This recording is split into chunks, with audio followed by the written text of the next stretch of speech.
할렐루야. 우리 자업된 인사하겠습니다. 사랑합니다. 축복합니다.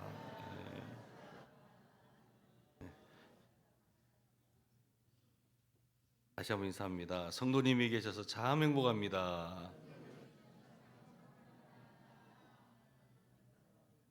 진심이십니까? 네, 아멘. 여러분, 우리는 지금 사순절을 보내고 있습니다. 어떻게 보면 이 사순절은 예수님을 깊이 생각하는 절기라고 할 수 있어요. 우리가 주님을 더욱더 또 사색하고 말씀과 기도로 더 나아가는 그러한 절기라고 할 수 있습니다.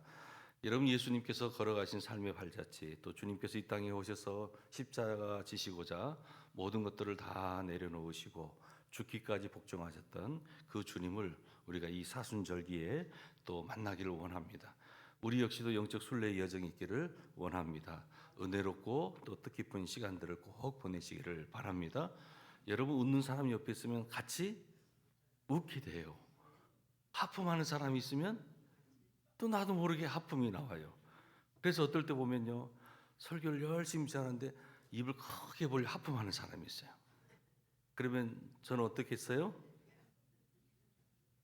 예, 여러분, 뇌과학에서 거울 신경 세포 현상이라는 거예요. 뭐냐면 좀 뭔가 따라한다는 거죠.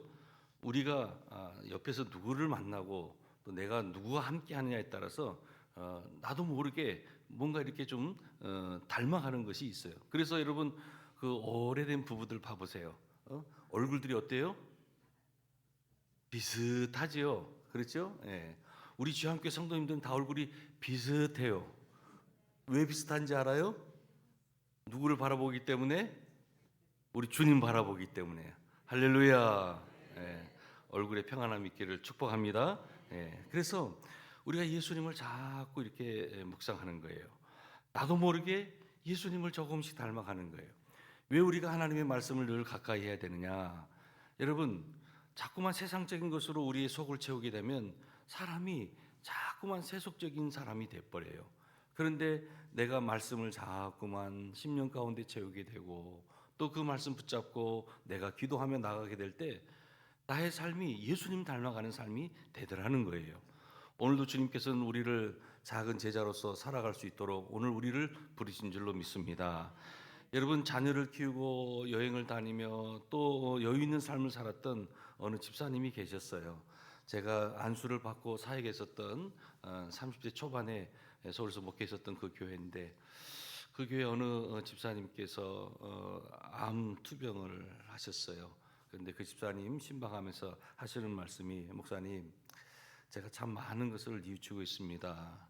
집사님 무엇인데요? 그랬더니 그분이 하는 말씀이 정말 그동안 살아왔던 삶이 좀 더 가정에 안락함을 주기 위해서 좀 더 여유 있는 집으로 또 이사하기 위해서 그렇게 열심히 살아왔다는 거예요.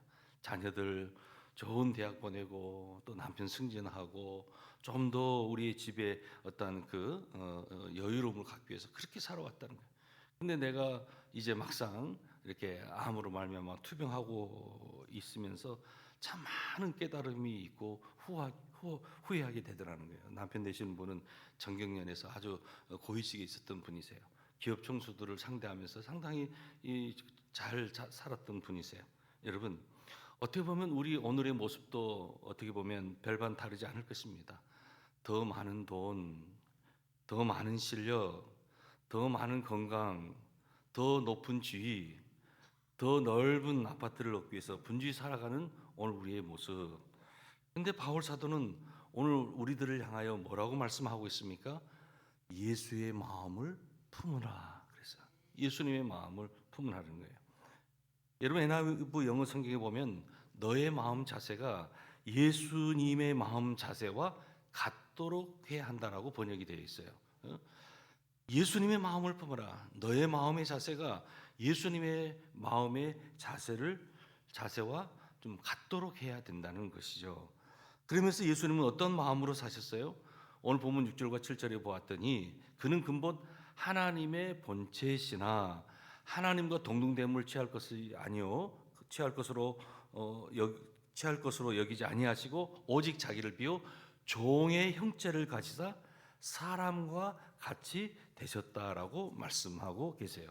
여러분, 우리 주님께서는 본질적으로는 이제 본체 하나님이세요, 하나님. 여러분, 예수님은 하나님이세요. 할렐루야. 예. 그런데 그 하나님께서 지금 어떻게 하셨다라고 말씀하시는 거 아니? 자기를 비우셨다는 거예요. 그 NIV 영어 성경에도 보면은 이렇게 얘기하고 있어요. Made himself nothing. 다시 말해서 자신을 아무것도 아닌 것으로 만들었다는 거예요. 자신을 아무것도 아닌 것으로 만들었다. 비우셨다는 거예요. 하나님이신데 그 하나님이 종의 형체를 가지셨다는 거예요. 여러분, 여기 본체라고 되어 있는데 이것은 다른 말로 본질이라고 보도 돼요. 그래서 예수님은 하나님이십니다. 그런데 하나님과 동등됨을 취할 것으로 여기지 아니했어요. 무슨 말입니까? 하나님으로서의 특권을 다 포기하셨다는 거예요. 그분에게 있어서는 하나님의 어떤 그 영광이 있어요. 하나님의 능력이 있어요. 또한 하나님의 어떤 권세가 있어요. 그런데 그것을 내려놓으셨다는 거예요. 예수님은 자신을 아무것도 아닌 것으로 생각하셨어요. 특권을 다 내려놓았으니 하나님으로서 볼 때는 아무것도 아닌 것이죠. 자, 그런데 이 하나님으로서의 특권과 영광과 이 능력을 다 내려놓으면서 대신에 뭐라고 말씀하는 거 아니? 종의 형체를 가지사 사람들과 같이 되셨다라고 말씀하고 있어요. 자, 무슨 말입니까? 이 형체라고 하는 헬라의 언어의 의미는 이 본체예요. 그래서 이 모르페라고 하는데 예수님은 하나님의 형체를 가지고 계셔요. 그런데 이 하나님의 우리가 생각을 오해하면 안 돼요. 하나님의 형체를 내려놓으시고 종의 형체를 가지셨다라고 생각하면 안 돼요. 이 모르페라는 단어는 무슨 말인 거 아니? 다른 것으로 교환한다는 것이 아니라 추구한다는 거예요. 그러니까 하나님의 본체로서의 그건 그대로 있어요. 하나님이세요. 예수님은 하나님이신데 추가해서 바로 종의 형체를 가지셨다는 거예요. 종으로서의 본질. 다시 말해서 우리 예수님은 신성과 인성을 겸비하신 분이라는 거예요. 자, 여기 놀라운 진리가 담겨져 있어요. 여러분, 하늘 영광 보좌를 다 내려놓으시고 그분이 인간의 몸을 입고 이 땅에 오셨어요.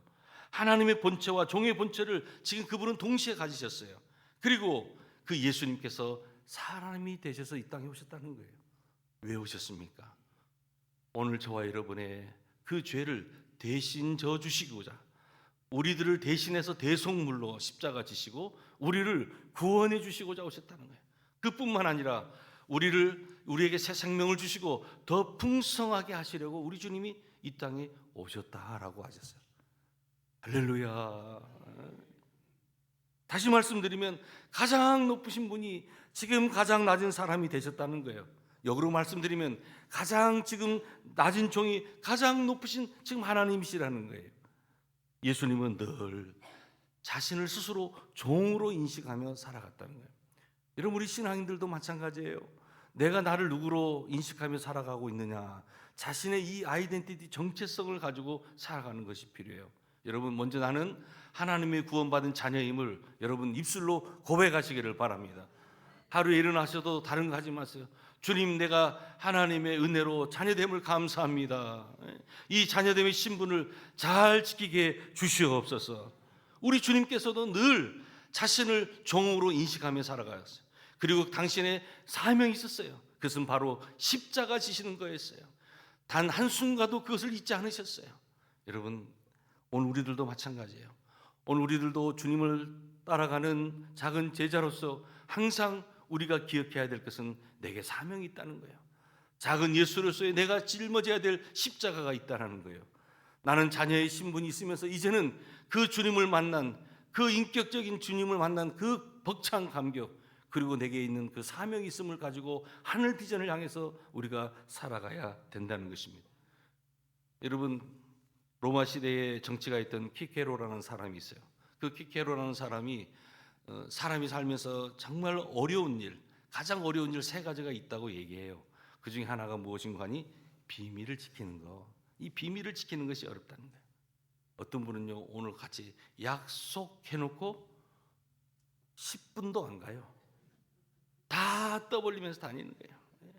하루가 뭡니까? 그래서 예전에 캐나다에 있을 때 이런 얘기했어요. 오늘 밴쿠버에서 쓰던 일이 다음 날이면 저기 동부 토론토에 간다는 거예요. 소문이 그렇게 빠르다는 거예요. 근데 뭔가 비밀을 지키는 거, 약속을 지키는 게 어려운 일이다. 두 번째, 타인에게서 받은 그 나쁜 영향, 이것을 좀 우리가 잊어버려야 되는데 이거 잊어버리는 게 쉽지 않다는 거. 여러분, 우리가 살다 보면은 때로는 이 관계 속에서 뭔가 좀 갈등을 또는 겪으면서 좀 좋지 않은 어떤 그 나쁜 영향이 내게 있는데, 그 나쁜 영향을 주었던 그 사람을 내가 좀 잊어버리고 싶은데 아직도 마음과 생각에서 그 사람이 생각나는 거예요. 세 번째, 한가한 시간을 이용하는 것이 또 어렵다는 거예요. 여러분, 여러분들에게 정말 모든 거 다 있고 여러분들에게 편안한 시간이 주어지고 물질이 주어졌다면 이 시간을 어떻게 선용하시겠습니까? 그런데 이러한 일이 정말 어려운 일 가운데 하나라는 거예요. 참. 근데 저한테 한번 물어보세요. 목사님 무엇이 가장 어려워요? 저는 살 빼는 것이 어려워요. 왜 이렇게 밥맛이 좋은지. 물만 먹어도 살이 쪄요. 그런데 어떤 그 성도님이 그래요. 목사님, 저는 좀 살 좀 찌고 싶은데요. 밤에 고칼로리 뭐 라면도 먹기도 하고요. 뭐 별걸 다 먹었는데도 열량이 많은 거 초콜릿 먹어도 살이 안 쪄요. 그래서 나온 찬송이 뭐냐면 울어도 못하네, 힘써도 못하네. 다 우리가 살아오면서 나름대로 어려운 일들이 다 있어요. 어려운 일. 여러분들에게 있어서 삶에 정말 어려운 일이 무엇이 있습니까? 누구나가 자기의 것을 포기하고 비운다는 것 어려워요. 어쩌면 우리 인생에서 가장 힘들고 어려운 일, 이것을 정말 자기가 비운다라는 것은 쉽지만은 않아요. 그런데 우리가 또 2025년 이 사순절을 보내면서 한번 스스로를 돌이켜 보시기를 바랍니다. 우리 주님께서는 하늘 영광 보좌를 다 버리시고 우리에게 구원의 은총을 주시기 위해서 십자가 지셨다는데, 당신의 그 순종이, 당신의 그 복종이 없었더라면 할 수 없는 그 일이었잖아요. 그런데 우리들도 뭔가를 실천해야 될 텐데, 우리 신앙인은 자신을 비우는 삶을 살아가야 되는데, 나는 이번 절기를 동안 어떠한 것을 조금 포기하고 어떤 것을 내려놔야 되는가? 여러분, 우리는 예수님을 따라가는 삶을 살아가야 돼요. 예수님을 닮아가는 삶을 살아가야 돼요. 예수님께서 하시는 말씀이 무슨 말씀을 하셔요? 누구든지 나를 따라오려거든 자기 십자가를 지고 나를 따라오라 말씀하셨어요. 여러분, 우리가 살다 보면요, 시련이 있어요. 고난이 있잖아요. 그런데 이 시련과 고난은 우리에게 기회임을 여러분 믿으시기를 바랍니다. 혹시라도 우리 셀가족 식구 중에서 고난 가운데 있잖아요. 어려움 가운데 있으면 저 사람은 뭘 또 하나님 앞에 잘못했나, 이건 성숙한 생각이 아니에요. 그러한 어려움이 있고 또 어려움 가운데 있는 성도들 보면은 또 하나님께서 우리 그 하무개 집사님 빚으시고 계시는구나. 또 이 고난을 잘 이겨내면 하나님께서 또 귀한 은혜와 축복을 함께 해주시겠지 하면서 우리가 기도하는 거예요. 자, 하나님께서 아브라함을 부르실 때 이렇게 말씀하셨어요. 너는 너의 고향 친척 아비 집을 떠나 내가 네게 지시할 땅으로 가라. 여러분 한번 생각해 보세요. 고향을 포기하고 친척을 포기하고 아버지 집을 포기한다라는 것은 네가 가지고 있고 누리고 있는 그 모든 것을 포기해야 된다는 거예요. 우리가 하나님을 따르고 하나님께서 인도하실 그 길을 가기 위해서는 우리가 내려놔야 될 길이 있다는 거예요. 우리가 포기해야 될 것이 있다는 거예요. 여러분, 지금 우리가 가지고 있고 누리고 있는 것 때로는 비워야 할 때가 있어요. 하나님의 말씀에 순종할 수 있고 믿음의 순례를 시작해야 돼요. 그러기 위해서는 우리가 내려놓아야 될 부분이 있다는 거예요. 그것이 과연 무엇일까요? 여러분, 예수님께서 갈릴리 호수에서 당신의 12제자를 부르실 때 한번 봐보세요. 베드로와 안드레를 부르실 때 그들은 어부였잖아요. 고기를 잡는 어부였어요. 그런데 예수님께서 그들을 부르셔요. 그런데 예수님을 따라가려면 그들이 버려두어야 할 것이 있었어요. 그것이 무엇인가 하니 바로 그물을 두어야 돼요. 그물을 포기해야 되는 거예요. 베드로와 안드레, 그들은 주님을 따르기 위해서 자신의 그 생업, 그 생계, 그것을 지금 포기해야만 했던 거예요. 여러분, 베드로와 안드레 뿐입니까? 누가복음 5장에 보면 세리 마태, 지금 그 부르시는 장면이죠. 세간에 앉아서 지금 사물을 보고 있던 마태에게 예수님께서 나를 따르라 말씀하시는 거예요. 그런데 여러분 생각해 보세요. 당시에 이 세리라고 하는 것은 로마에 당신이 많은 세금을 걷어가지고 그 관리들에게 상납하고 나머지는 자신이 갖는 거예요. 여러분 요즘 말로 보면 좋은 직장이에요. 좋은 사업을 하고 있는 사람. 그런데 이 세리 마태가 나를 따르라는 그 예수님의 말씀을 듣고 그가 그것을 내려놨어요. 포기해요. 즉시로 예수님을 따라갑니다. 그때의 모습은 성경은 이렇게 기록하고 있어요. 누가복음 5장 28절에 보았더니 그가 모든 것을 버리고 일어나 따르니라. 그가 모든 것을 버리고 주님을 따라갔다는 거예요. 당시 세리가 누리고 있었던 것은 참으로 많았어요. 직업적으로 안정되었어요. 당시 대부분의 세리들은 다 부유한 사람들이었어요. 얼마나 부유한 사람들이었을까요?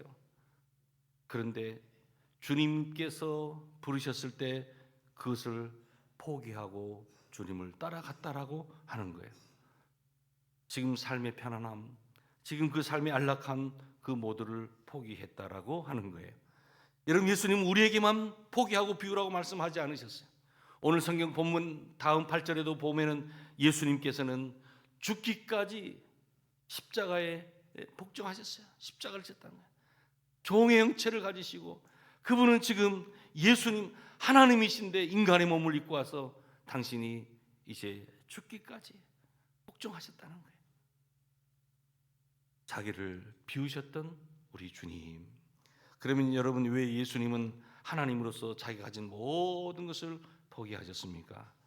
바로 자기를 비워야 이제 인간의 몸을 입고 이 땅에 오셔서 오늘 저와 여러분을 구원해 주시고자 한마디로 사랑하시기 때문에 포기하셨다는 거예요.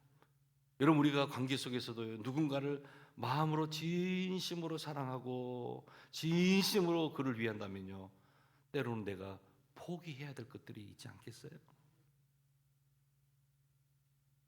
우리가 감당해야 될 죄의 값을 치르기 위해서 우리 주님께서는 십자가에서 죽으셨던 것입니다. 하나님이시기 때문에 하나님으로서 받으셔야 될 그 영광, 그 모든 존귀를 합당하게 받으시는 분이신데 그것을 포기하셨다고 하는 거예요. 여러분, 비우셨다라고 하는 영어 성경, 그 헬라어 성경에 케노시스라는 말이 있어요. 이것은 이 칼 있잖아요. 이 깎았다는 의미예요. 얼굴을 깎았다. 또한 얼굴의 가죽을 벗겼다는 거예요. 조각가가 칼을 가지고 막 깎잖아요. 어떤 그 모양을 만들어 가듯이 예수님은 스스로 지금 당신의 얼굴을 깎아내셨다는 거예요. 무슨 말입니까? 아무것도 남지 않을 때까지 깎아내셨던 거예요. 자기 비움이라는 거예요. 스스로의 체면을 깎으셨어요. 스스로의 자기의 명예를 벗어 던지셨어요. 여러분, 여기에는 반드시 따르는 것이 있으니 바로 그것은 고통이라고 하는 것입니다. 예수님께서 하나님의 자리를 비우심으로 받으신 것이 무엇이었습니까? 그것은 바로 십자가였다는 거예요. 십자가의 죽으심. 마땅히 예수님께 영광을 드려야 할 인간에게서 그런 고난을 받으셨어요. 마땅히 예수님께서 존귀함을 드려야 될 인간에게서 지금 업신여김을 받으셨어요. 마땅히 예수님을 찬양해야 할 인간으로부터 모욕을 당하셨어요. 마땅히 높음을 받으셔야 될 그 예수님께서 지금 고난을 당하셨다는 거예요. 자기를 비우심으로 하나님께 예수님께서 얻으신 것은 비움에 대한 어떤 영광이라든지 칭찬이 아니었어요.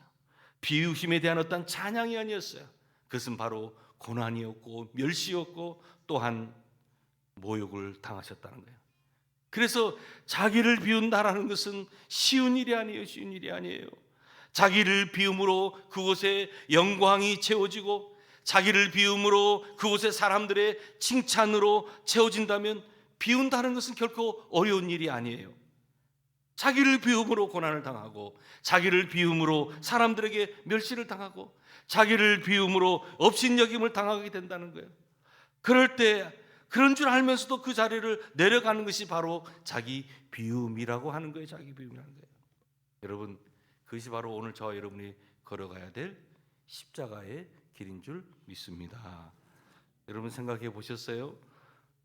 비운다는 것은요, 아무것도 없는 사람이 비울 수는 없어요. 뭔가 채워져 있는 사람이, 뭔가 가지고 있는 사람이 내려놓을 수 있고 포기할 수 있는 거고 비울 수 있는 것입니다. 여러분, 오늘 우리들에게서 비워야 될 것이 무엇이 있겠습니까? 예수님을 이렇게 한번 봐보세요. 예수님의 삶이라는 거예요. 이 땅에 오셔서 가장 먼저 당신이 태어난 그곳이 어디예요? 예수님은 만왕의 왕으로서 이 땅에 태어나셨으면 그분은 화려한 궁전에서 태어나셔야 되지만 우리 예수님은 말구유 위에서 태어나셨어요. 가장 천한 곳, 가장 추한 곳, 가장 그 낮은 곳에서 우리 주님께서 탄생하셨어요. 우리를 하나님의 자녀로 부유한 삶, 풍성한 삶을 누리도록 하기 위해서 이런 면에서 하나님의 존재 양식이라고 하는 것은 바로 낮은 곳이라고 하는 게 낮은 곳. 하나님은 어디에 계십니까?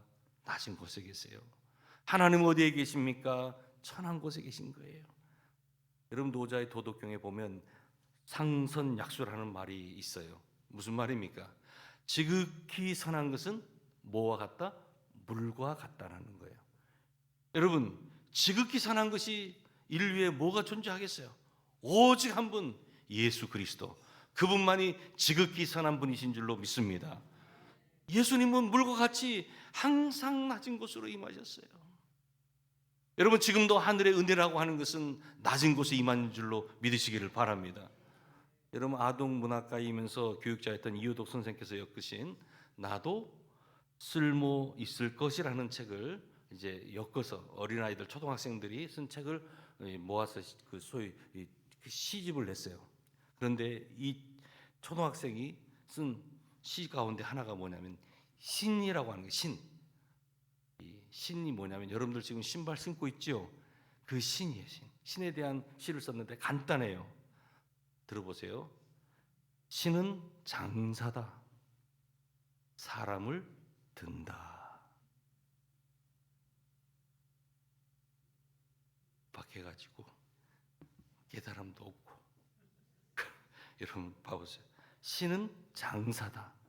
사람을 든다. 여러분, 가장 낮은 곳에 있는 신, 가장 밑바닥에 있는 이 신, 이것이 가장 힘센 장사라는 거예요. 하루에도 수시간씩 사람들을 들고 다녀요.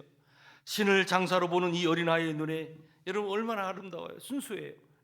낮은 곳에 있는 이 종의 모습, 바로 이 아동시에 나오는 신의 이미지와 같지 않습니까? 사랑하는 교회 여러분, 우리는 하나님 앞에서 아무것도 아닌 존재예요. 하나님 없이는 아무것도 할 수 없는 그러한 사람이에요. 신과 같이 밑바닥에 내려가 있는 사람, 그 사람이 바로 가장 큰 사람이고 가장 높은 사람인 것입니다. 여러분, 동방의 의인이요 또 부자였던 욥이라는 사람을 우리는 만나게 되죠. 여러분, 하나님을 경외했던 욥, 하루아침에 전 재산을 다 잃어버렸어요. 자녀 10명을 다 잃어버렸어요. 그것도 부족해서 설상가상 자신의 몸에는 극심한 피부병이 지금 있어서 걸려가지고 고통스러워하는 거예요. 고통이 얼마나 극심했는지 부인이 욥에게 뭐라고 하는지 알아요? 하나님을 욕하고 죽으라고 하는 거예요. 저주를 뽑죠. 그러나 욥은 이 모든 시련을 이겨냅니다. 인생의 밑바닥까지 내려갔던 이 욥, 그는 거기에서 하나님을 더 깊이 만나게 되었던 것입니다. 여러분, 시련 가운데 있는 성도님들 계십니까?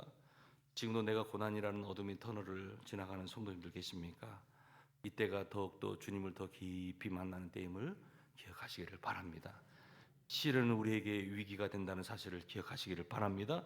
오히려 이 시련은 자신을 돌아볼 수 있는 그러한 기회고 자신의 이 안에 있는 죄악을 씻어버릴 수 있는 은혜에 따라하는 것을 기억하시기를 바랍니다. 지금 하나님은 때로 우리를 비우게 하셔요. 비움으로 얻는 은혜가 있어요. 지금 하나님을 더 깊이 알아가는 은혜, 하나님 앞에서 더욱 거룩해지는 그 은혜, 그래서 누가복음 15장에 보면은 탕자 이야기가 나오죠. 여러분 한번 탕자 그 이야기를 우리는 너무나 잘 알고 있어요. 욕심쟁이였던 둘째 아들, 아버지로부터 재산을 이제 분배받고 자기 마음대로 살고 싶었던 그 둘째 아들, 자기 노력과 의지로 성공해 보리라고 작심하고 아버지의 유산을 미리 분배받아 집을 나갔던 탕자. 그런데 결국은 그는 얼마 되지 않아 그 모든 것들을 다 허랑방탕, 다 낭비하고 이제는 거지가 되어서 아버지 집으로 돌아오는 거예요. 우리는 그 아들을 돌탕이라고 해요.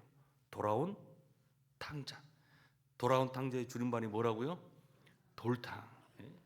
그런데 그의 아버지의 품에 안겨서 그가 고개를 들지 못하는 거예요. 그러면서 고개를 들지 못하면 하는 말이, 아버지, 내가 하늘과 아버지께 죄를 지었사오니 지금부터는 아버지의 아들이라 일컬음을 감당하지 못하겠나이다. 여러분, 우리가 정말로 하나님 앞에 회개할 때 어떠한 기도가 나와요? 주님, 감히 주님을 내가 우르르 보지도 못합니다. 하나님을 아버지라도 부르지 못합니다. 너무나 큰 죄인입니다. 아들 자격이 없다는 거야. 이 무자격의 의식, 이것이 중요한 거예요. 나는 이렇게 복을 받을 자격이 없다. 나는 하나님의 자녀로서의 자격이 없다. 스스로 생각하면서 하나님 앞에 회개하는 거예요. 누가복음 15장 22절로 23절을 보았더니 이러한 아들을 아버지가 어떻게 대해 주시는 거예요. 보니까 제일 좋은 옷을 입히는 거예요. 또한 손에 가락지를 끼우는 거예요. 발에 신발을 씌우는 거예요. 살찐 송아지를 잡아서 온 가족들과 동네 사람들이 먹고 즐기면서 내 아들이 죽었다가 다시 살아났다, 내가 잃었다가 다시 이제 얻었노라라고 하면서 그 돌아온 탕자를 향해서 아들 자격을 회복시켜 주는 거예요. 아들로서의 누릴 권리를 회복시켜 주는 장면을 우리가 보게 됩니다. 여러분, 나는 아무것도 아니라는 것을 무자격자의 어떤 의식을 갖고 살아가게 될 때 그 가운데 진정 회복의 기쁨이 있음을 기억하시기를 바랍니다. 부산의 어느 초등학교 학생이 쓴 매주라는 시가 있어요. 여러분, 매주, 저는 어렸을 때요, 짓궂은 친구들이요, 못생긴 친구들한테 매주 그랬어요. 매주. 그런데 그 시가 참 재미있어요. 뭐냐면, 잠시 들어보세요. 시골집 선반 위에 메주가 달렸다. 메주는 간장 된장이 되려고 몸에 곰팡이가 피어도 가만히 있는데 우리 사람들은 메주의 고마움도 모르고 못난 사람들만 보면 메주라고 한다. 어렸을 때 외할머니 댁에 가잖아요. 그럼 외할머니가 집에서 이 메주 만드는 콩을 이렇게 먼저 이제 부풀려 가지고 이 맷돌 있죠? 맷돌에 가르시는 거예요. 그리고 그거 나오면 이제 이 메주를 만들잖아요. 그리고 방의 아랫목에 막 뜨끈뜨끈한 데다 그 메주를 만든 걸 덮고 또 뭐죠? 이렇게 이불을 덮으시고. 순서가 맞나요? 틀립니까? 하여튼 뭐 그런 장면들이 커트. 그러다가 이제 모양을 만든 다음에 이 집으로 있잖아요. 이렇게 만들어서 엮어 놓았어요. 최미라 권사님 저랑 같은 세대입니까? 근데 그걸 보면서 시간이 지나가면 그 메주에가 뭐가 끼어요? 곰팡이가 끼잖아요. 정말 흉하잖아요. 그런데 결국 몸에 곰팡이가 피어나도 메주는 가만히 있다는 거예요. 낮아지고 냄새나고 더러워짐으로 간장, 된장이 된다는 거예요. 여러분, 이것은 비움으로 새로운 것, 더 좋은 것으로 채워진다는 진리를 보여주고 있어요. 여러분, 욕심과 야망을 비우면 그 자리에 하나님으로 채워준다는 사실을 기억하시기를 바랍니다. 우리가 이 사순절기를 보내면서 그냥 이 사순절이다 생각하지 마시고 이 사순절기 비움의 은혜가 우리 가운데 있기를 주님의 이름으로 축복합니다. 내가 비워야 될 것이 무엇인가? 내가 아직도 포기하지 못한 것이 무엇이 있을까?